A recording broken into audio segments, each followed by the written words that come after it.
दुनिया के नक्शे पे ताकत का तवाज़ुन तब्दील हो रहा है। जी हाँ, जब से पाकिस्तान ने इंडिया पे हमला किया है और इंडिया को शिकस्त फाश दी है, तब से दुनिया ने पाकिस्तान और इंडिया को बराबर देखना शुरू कर दिया है। और इस तरह से ऐसा लगता है कि इंडिया जो कि तकरीबन रकबे के लिहाज से, फौजों की तादाद के लिहाज से, असलहे के एतबार से, मुआशी लिहाज से, हर लिहाज से पाकिस्तान से कई गुना बड़ा है।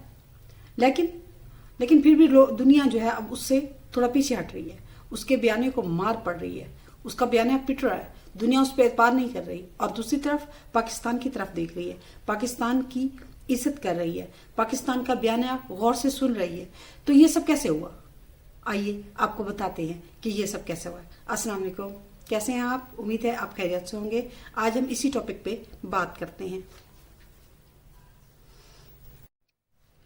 आज जनाब पाकिस्तान भर में यौम तशक्कुर मनाया जा रहा है। पाक फौज की जो इस अजीम कामयाबी है, ये जो जंग हमने जीती है, उस पे आज जो है तमाम पाकिस्तानी यौम तशक्कुर मना रहे हैं। बात यह है कि इंडिया जो कि जिसके पास जदीद असला है, जिसको घुमंड था अपनी ताकत पर, सफारती लिहाज हो, मुआशी लिहाज हो, जिस तमाम तकरीबन ज़िंदगी के तमाम शोबों में वो तरक्की कर चुका है, ये एक मानने वाली बात है।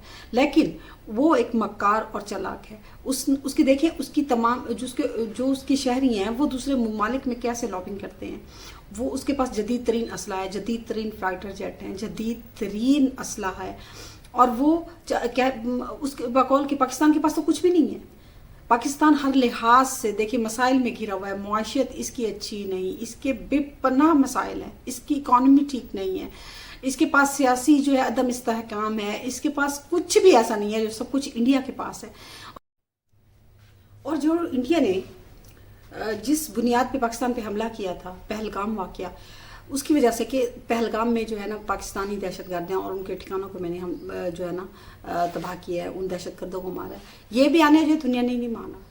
दुनिया ने बिल्कुल इस चीज़ पे यकीन ही नहीं किया और बल्कि ये कहा है कि पाकिस्तान और इंडिया दो बहुत ही ताकतवर मुल्क हैं, इनकी क़यादत बड़ी ताकतवर है। तो ये कहना, बराबरी की सतह पे लाना, जबकि पाकिस्तान को पहले तो कोई जानता भी नहीं था, कोई भी नहीं जानता था।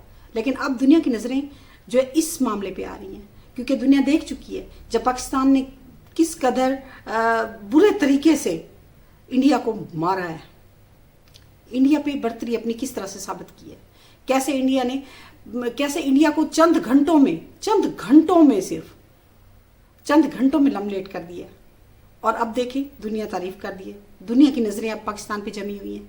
तो एक तरफ तो दुनिया पाकिस्तान की जुर्रत और बहादुरी की वजह से पाकिस्तान को देख रही है, इस अजीम कामयाबी को देख रही है और समझ रही है कि पाकिस्तान किस कदर ताकतवर मुल्क है। तो दूसरी तरफ जो चीन का दफाई साजो सामान है, जिसको पाकिस्तान ने इस जंग में इस्तेमाल किया है, तो उसकी जो वैल्यू है, जो उसकी मार्केट है, वो भी बढ़ी है।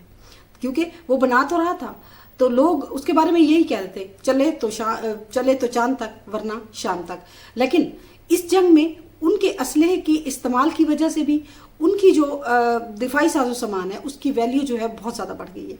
इस तरह से चीन को भी फ़ायदा हो गया है और चीन जो है, दुनिया अब चीन के साजो सामान की तरफ देख रही है, चीन के जंगी साजो सामान जो है उसकी जो है ना कदर कर रही है। और दुनिया ये देख रही है कि दुनिया के महंगे तरीन राफेल जहाज उनके मुकाबले में J-10 जो है वो इस कदर कामयाबी से कैसे हमकिनार हुआ है, कैसे J-10 को इतनी बड़ी जो है J-10 को कामयाबी मिली है।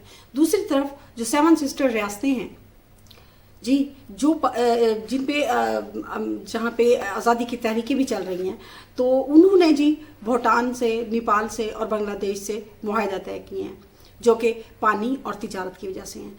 और इन जब मुआहदात हो रहे थे, ये मुआहदात की जो बात चल रही है, उसमें उन्होंने इंडिया की बात भी नहीं पूछी। तो ऐसे लगता है कि वो भी इंडिया के हाथ से गई। और दूसरी तरफ चीन जो है वो बांग्लादेश में अपना एक एयरबेस बना रहा है, फौजी एयरबेस बना रहा है, और उसकी वो जो कंपनियां बनाएंगी उनमें पाकिस्तान की कंपनी भी शामिल है। तो इस लिहाज से भी देखा जाए तो इंडिया को चारों तरफ से घेरा जा रहा है और ये इंडिया की अपनी नाकामी है, क्योंकि इंडिया ने सबके साथ बुरा सलूक किया हुआ है। नेपाल में काला पानी का जो मकाम है उसको देख लें, या सबके साथ सरहदी तनाज़ात हैं उसके, हर किसी मुल्क को सही तरीके से जीने ही नहीं देता। इन सब हालात में जिस वक्त इंडिया जो है चारों तरफ से मसाइल में घिरा हुआ है, चीन ने हमला कर दिया। جی ہاں، چین نے کیسے حملہ کیا ہے؟ چین نے ایسے حملہ کیا ہے اس وقت میں کہ اس نے اپنا اروناچل پردیش جو اس کی انڈیا کی ریاست ہے اس میں اس کو جو ہے نا اپنے نقشے میں دکھایا ہے اور اس کا نام زنگان رکھ دیا گیا ہے اور اس کو اپنا علاقہ جو ہے ڈکلیئر کر رہا ہے۔ یہ جب تاج برطانیہ کی حکومت تھی تب سے جو ہے نا چین یہ اپنا علاقہ تصور کرتا تھا، لیکن کیونکہ اس وقت طاقت نہیں تھی تو اسی لیے یہ چین جو ہے اپنے علاقے واپس نہیں لے سکا۔ 1962 میں بھی انڈیا اور چین کی جنگ ہوئی ہے اور ابھی حال ہی میں 2000 میں بھی تقریباً ان کی جو ہے کافی جھڑپیں ہوئی ہیں اور کافی جو ہے فوجی وغیرہ جو ہے مرے بھی تھے، لیکن اب جو ہے اب اس نے اپنے جو ہے نقشوں میں بھی ظاہر کر دیا ہے تاکہ دنیا کو پتہ چل کے چین نے ایسے وقت میں اپنے علاقوں کی طرف دنیا کی توجہ جو ہے مرکوز کروائی ہے، جیسے پاکستان نے کشمیر کی طرف، اور ٹرمپ جو ہے وہ یہی بتا رہا ہے کہ دنیا کے مسائل جو ہے میں حل کرنے والا ہوں اور تنازعات ختم کرنے والا ہوں اور کشمیر کا مسئلہ بھی حل ہوگا، تو اسی لیے چین نے اپنے علاقے کا مسئلہ بھی جو ہے نا وہ دنیا کے سامنے رکھ دیا ہے۔ اور یہی نہیں، اور جو ہے انڈیا کے لیے ایک جو بڑا دھچکا ہے وہ یہ ہے کہ انڈیا نے اپنی کمپنیوں سے، جو ایپل کمپنی ہے جو آئی فون بناتی ہے، اس کو کہا ہے کہ وہ جو ہے نا انڈیا میں سرمایہ نہ لگائے، انڈیا میں اپنی کمپنی نہ کھولے، اور انڈیا اپنا خیال رکھ سکتا ہے اور آپ لوگوں کو کاروبار جو ہے وہ امریکہ میں کرنا چاہیے۔ تو یہ بھی انڈیا کے لیے بہت بڑا دھچکا ہے، اور دیکھنا یہ ہے یہ جو ساری مسائل ہیں ان سے توجہ ہٹانے کے لیے، اپنی عوام کی توجہ ہٹانے کے لیے مودی سرکار جو ہے وہ ترنگا مارچ کر رہی ہے۔ اب دیکھنا یہ ہے کہ آئندہ آنے والے دنوں میں ان سب کا کیا ہوتا ہے۔ میں سمجھتی ہوں ایسا، آپ سمجھتے ہیں کیسا؟ اللہ